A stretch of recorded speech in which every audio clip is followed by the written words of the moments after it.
Olá, alunos, tudo bem? Estamos na última semana do nosso módulo e essa aula hoje vamos falar um pouco sobre pancreatite aguda. Inicialmente, é importante a gente só revisar a fisiopatologia da pancreatite aguda, lembrar, né, que a pancreatite aguda é um processo inflamatório do pâncreas de instalação rápida, que tem várias etiologias que vamos ver daqui a pouco, e por conta das enzimas ativadas dentro do próprio pâncreas, essas enzimas vão fazer com que há uma autodigestão do pâncreas, que vão levar a efeitos locais, repercutir, né, em efeitos locais, principalmente necrose do pâncreas e até uma peritonite também, né, peripancreática, que vão liberar diversos mediadores da inflamação, que vai também contribuir para os efeitos sistêmicos da pancreatite aguda, que são esses o que causam maior morte e mortalidade. Entre os efeitos sistêmicos, a gente tem o choque, a coagulação intravascular disseminada e a síndrome da resposta inflamatória sistêmica. Sobre a etiologia da pancreatite aguda, vocês já devem ter lido, mas só reforçando aqui que grande parte da pancreatite aguda é associada, relacionada a cálculos biliares, né, colilitise, coledocolitíase.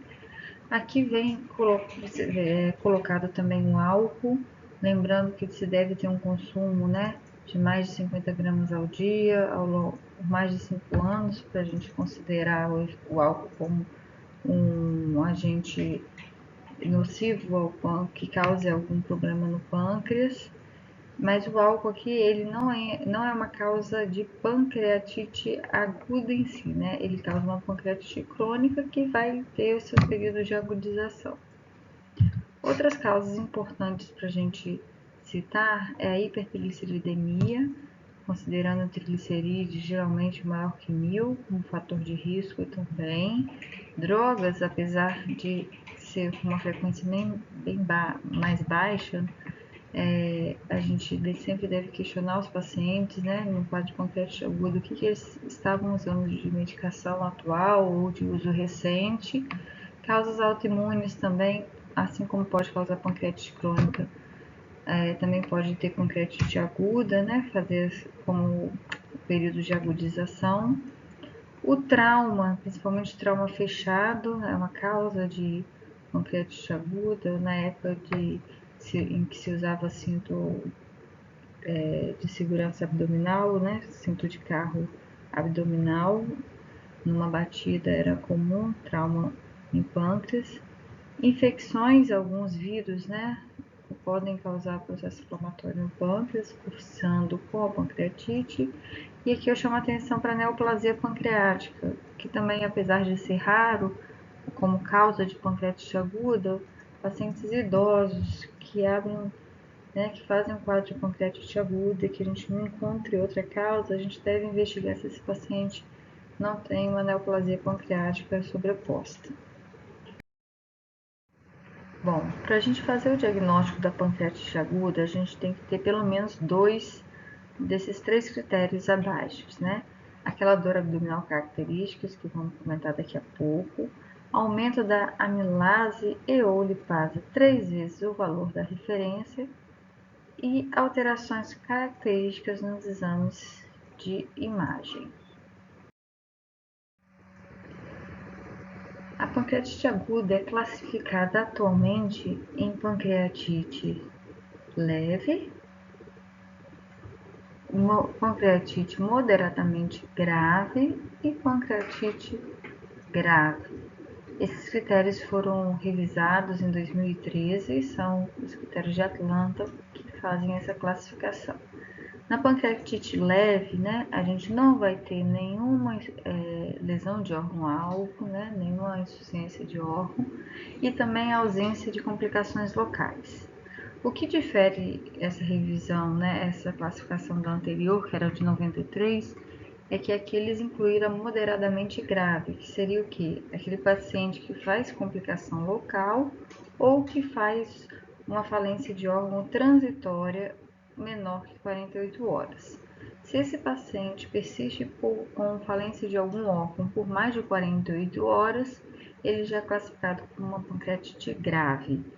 Então, eu chamo a atenção que um paciente que tem a pancreatite aguda, ele deve ficar, internado em observação pelo menos as primeiras 48 horas, para ver como que ele vai evoluir o quadro dele, porque ele pode, ao longo das horas, piorar o quadro da pancreatite aguda. Em relação à falência de órgãos, quais são as principais, O sangramento do trato gastrointestinal, principalmente o choque,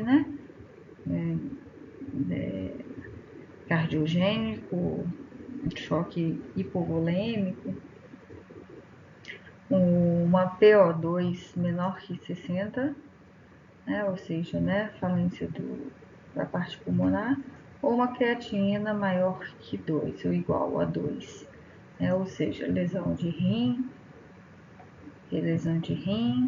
pulmão, cardíaca e sangramento do trato gastrointestinal são as principais. Por sorte, a maioria dos pacientes que fazem uma pancreatite aguda evoluem de uma forma leve, com uma mortalidade muito baixa. E uma pequena porcentagem, de 20 a 30%, evoluem para uma forma grave, precisando às vezes de até internação em terapia de cuidados intensivos, com uma mortalidade que chega a 30%.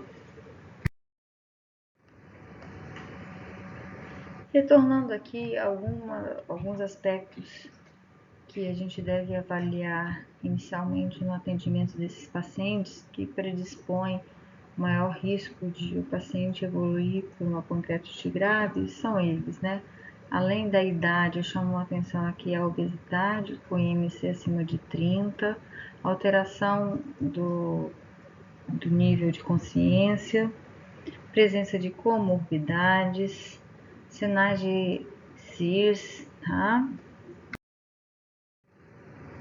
Dentro do laboratório, um hematócrito elevado, ou seja, o paciente está hemoconcentrado, elevação de creatinina, ou seja, já o paciente fazendo a lesão renal, junto com o aumento da ureia, e radiologicamente presença de derrame pleural, infiltrado pulmonar e múltiplas ou extensas coleções pancreáticas e extrapancreáticas.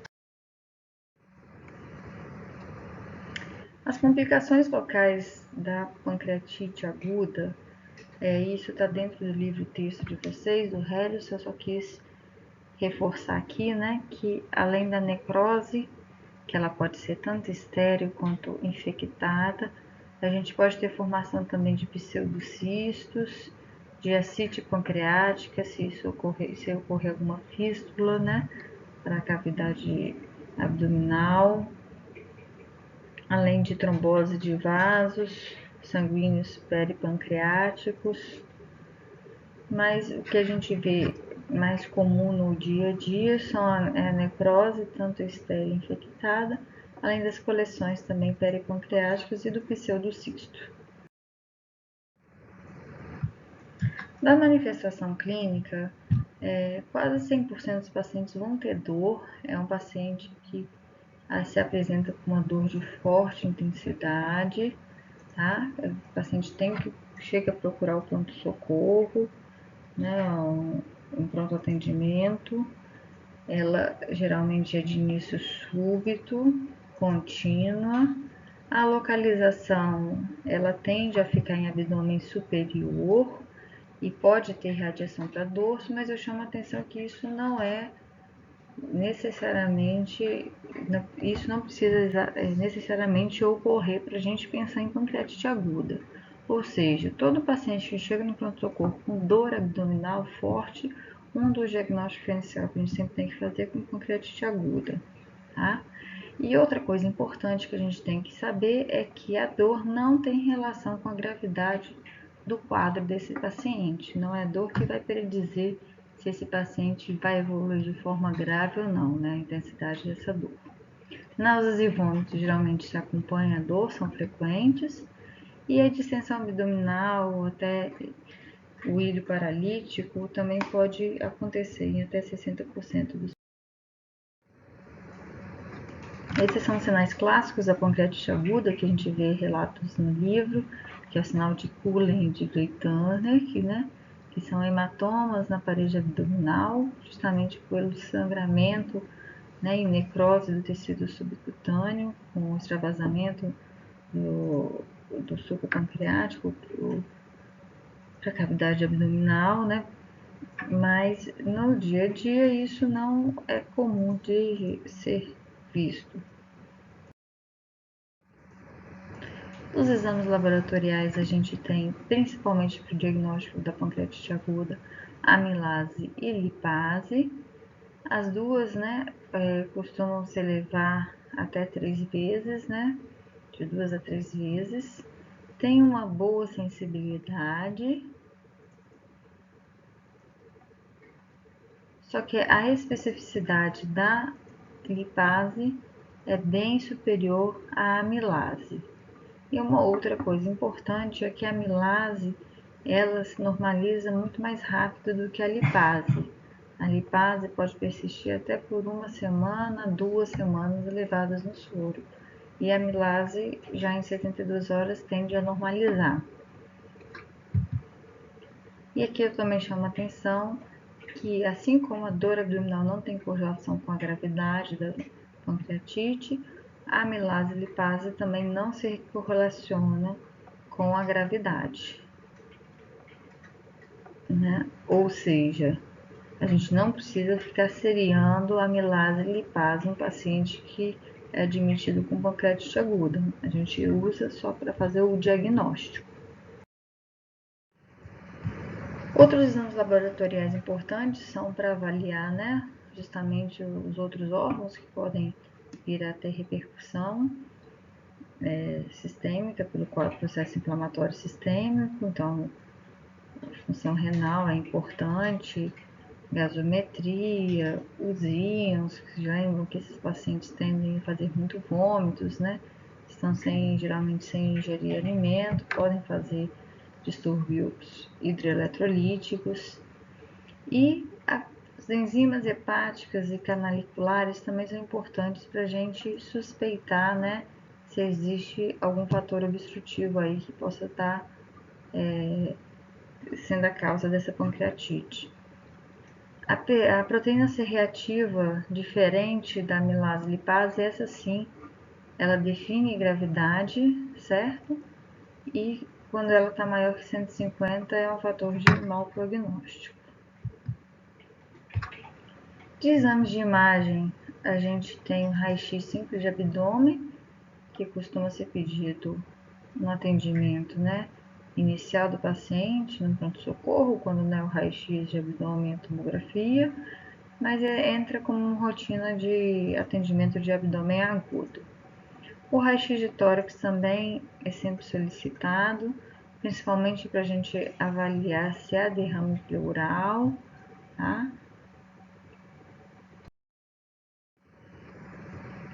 O ultrassom abdominal, às vezes ele é feito antes da tomografia e, na verdade, ele é indicado não para pesquisar, não para avaliar o parênquima pancreático, mas sim para avaliar, estudar a vesícula biliar e o colédoco, né? Então, ele é muito importante para a pesquisa de colilitise e coledocolitise, mas ele não identifica necrose pancreática e nem avalia bem o parênquima pancreático. Já a tomografia de abdômen e a ressonância, esses sim são os exames que avaliam muito bem o parênquima pancreático, né, identificando a presença de necrose, coleções, com uma ótima sensibilidade e especificidade, né? A tomografia e ressonância está indicada sempre que o paciente não tem melhora clínica ou tem a piora nas 48, 72 horas após o tratamento clínico. Quando seu diagnóstico também não é bem definido no início do quadro, e também é importante para avaliar as complicações. Aqui eu gostaria de explicar um pouco melhor para vocês, né, como que isso é feito na prática, porque muitas vezes o paciente já chega no pronto-socorro com uma dor abdominal, faz amilase, lipase tão elevadas, naquele primeiro momento já é pedido uma tomografia para o paciente.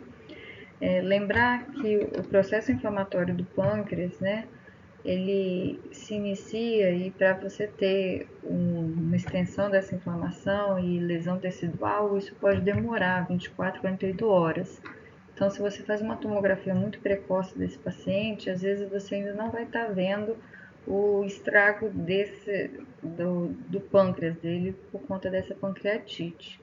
Então, a gente orienta que sempre a gente deve esperar, aguardar, né, de 48 a 72 horas, aí sim, para pedir uma tomografia e nesse momento a gente vai conseguir definir melhor, né, se esse paciente teve alguma complicação local ou não dessa pancreatite.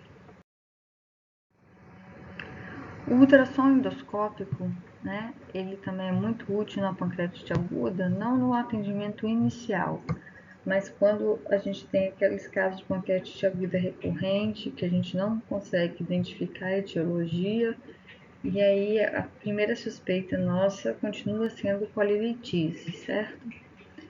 E às vezes a gente se surpreende que no ultrassom endoscópico a gente consegue identificar esses microcálculos que no ultrassom convencional a gente não consegue identificar.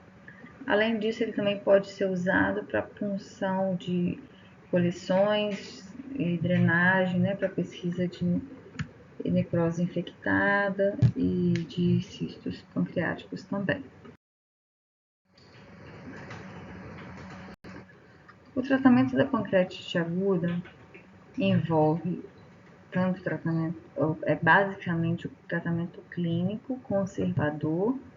Em alguns casos pode ser necessária cirurgia ou algum tratamento endoscópico.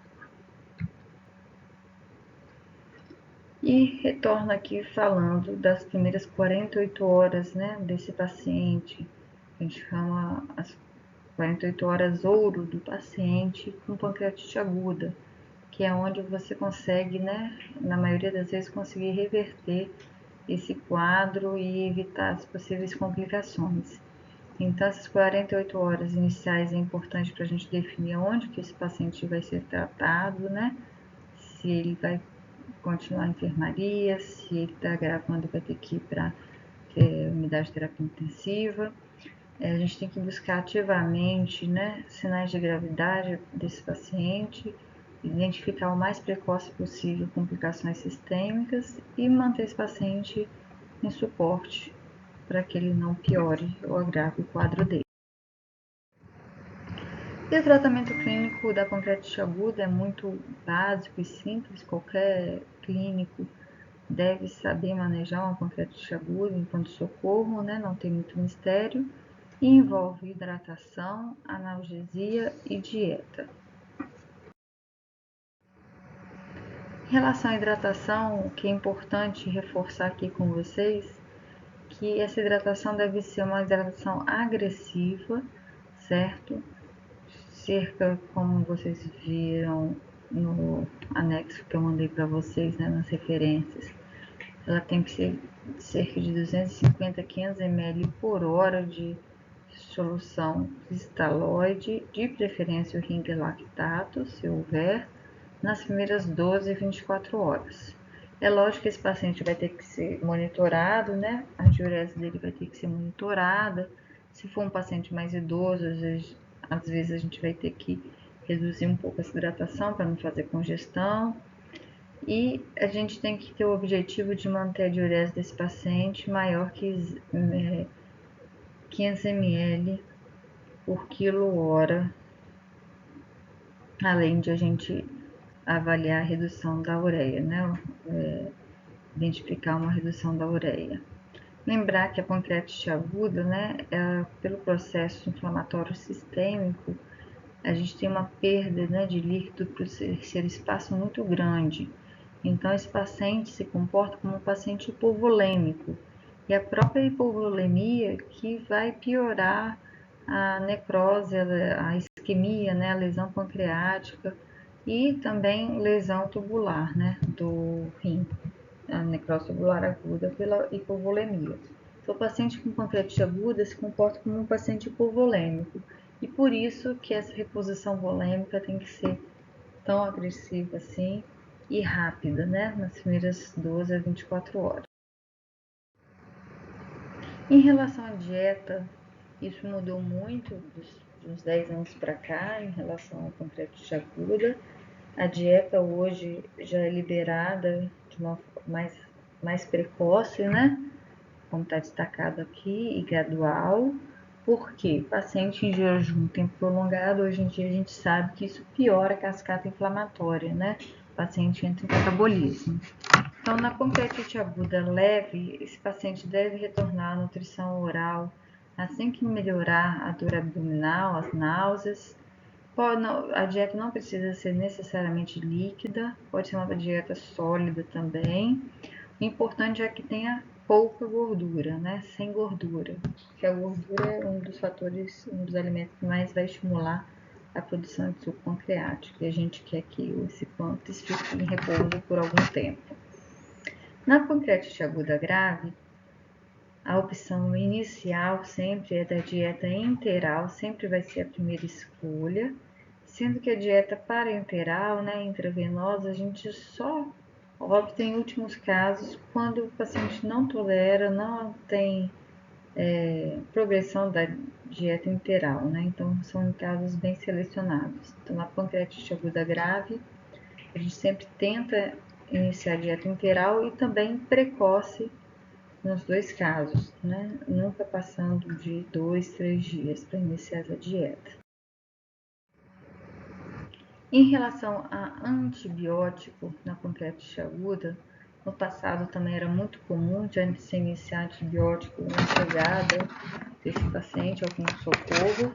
Hoje a gente não faz isso de forma sistêmica, apesar da gente saber que a infecção é a maior causa de morte e mortalidade desses pacientes. A gente, né, tem que ponderar o seu uso e indicar naqueles que realmente são necessários. E quando indicar um antibiótico de amplo espectro, né, que tem uma boa penetração no pâncreas, que geralmente o que se usa é o imipenem e o meropenem, tá? Então hoje o antibiótico está mais indicado para uso terapêutico, para tratamento da necrose infectada ou quando tem infecções extrapancreáticas associadas, seja ela uma colangite por obstrução do colédoco, ou quando o paciente já está grave no UTI, faz uma pneumonia, uma infecção de catéter, uma infecção urinária. Em relação à necrose infectada, é importante aqui apontar para vocês que paciente não faz necrose infectada geralmente na primeira semana. Depois de 7 a 10 dias que aquela necrose estéril vai se tornar infectada. Então é aquele paciente que vem tendo a piora clínica progressiva e não melhora, ou que tem alguma melhora e depois volta a piorar.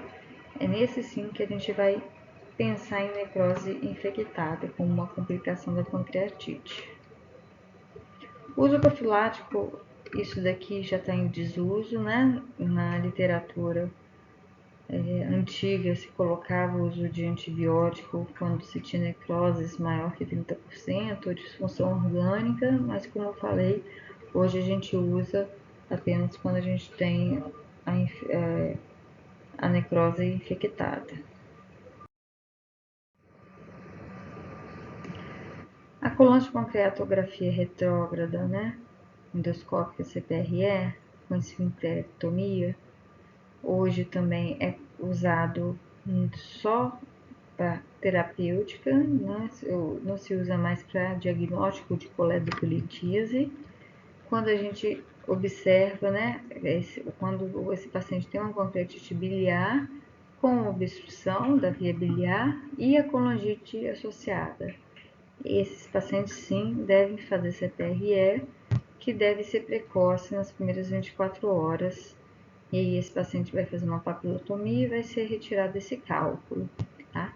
Lembrar que a própria CPRE pode vir a piorar o quadro da pancreatite aguda e é uma causa, inclusive, de pancreatite aguda, porque você tem manipulação ali do pâncreas, né,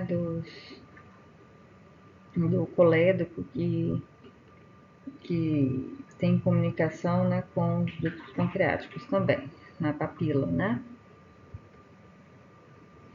Então, hoje, para o diagnóstico da coledocolitísio, o que a gente usa é a ressonância ou a ecoendoscopia, né? E a gente deixa a CPRE apenas como terapêutico nos pacientes que fazem colangite.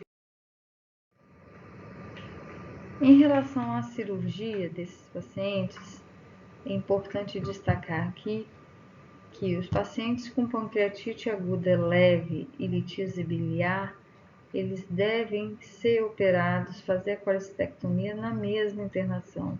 Isso é muito importante para evitar a recorrência do quadro de pancreatite, que é comum após um primeiro episódio.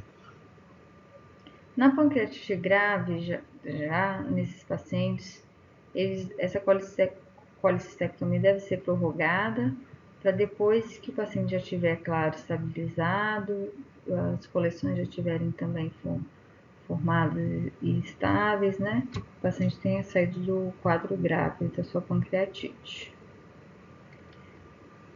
E pseudocistos, né? Não devem ser abordados precocemente e logo que se formam, geralmente eles são assintomáticos e regridem ao longo do tempo, geralmente em 6 meses, 1 ano. E a necrose pancreática, né, e extrapancreática, peripancreática, não necessariamente ela vai ter melhora, né, não vai resolver uma cirurgia para retirada dessa necrose, mesmo porque o pâncreas ele tem um tecido muito friável e com o processo inflamatório é difícil até para o cirurgião conseguir identificar o que é tecido viável e o que não é viável. Então a gente nunca indica cirurgia para esses casos como primeira opção. Quando a necrose é infectada, a gente deve abordar sim, mas antes esse paciente deve estar já em uso de antibiótico e aguardar essa necrose a fazer a formação de abscesso, né? Fazer uma organização e formar um abscesso antes da drenagem. E essa drenagem hoje também, a gente tenta sempre estar fazendo por endoscopia para não ter que fazer uma cirurgia que é um procedimento muito mais invasivo. E, de novo, retornando, essa é a mensagem, uma das principais que eu queria passar para vocês aqui.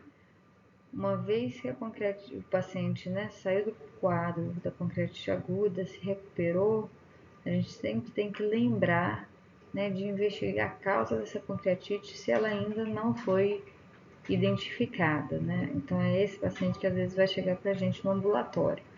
A conduta da pancreatite aguda geralmente é em pronto-socorro mesmo, pelo clínico, né, e durante a internação, mas é importante, às vezes, no ambulatório, quando o paciente fala que já teve pancreatite, a gente tentar identificar a causa dessa pancreatite, saber se ele já, né, fez colecistectomia ou não, quando a causa é biliar, porque é muito comum, apesar da literatura indicar, né, a colecistectomia na mesma internação, na prática clínica isso não acontece frequentemente. Geralmente eles dão alta para o paciente, depois a gente tem que reencaminhar esse paciente para fazer colecistectomia. Bom, esses eram os pontos que eu gostaria de passar para vocês de pancreatite aguda. E aí na nossa videoconferência, se vocês tiverem mais alguma dúvida, a gente vai estar discutindo mais sobre o assunto. Um abraço a todos.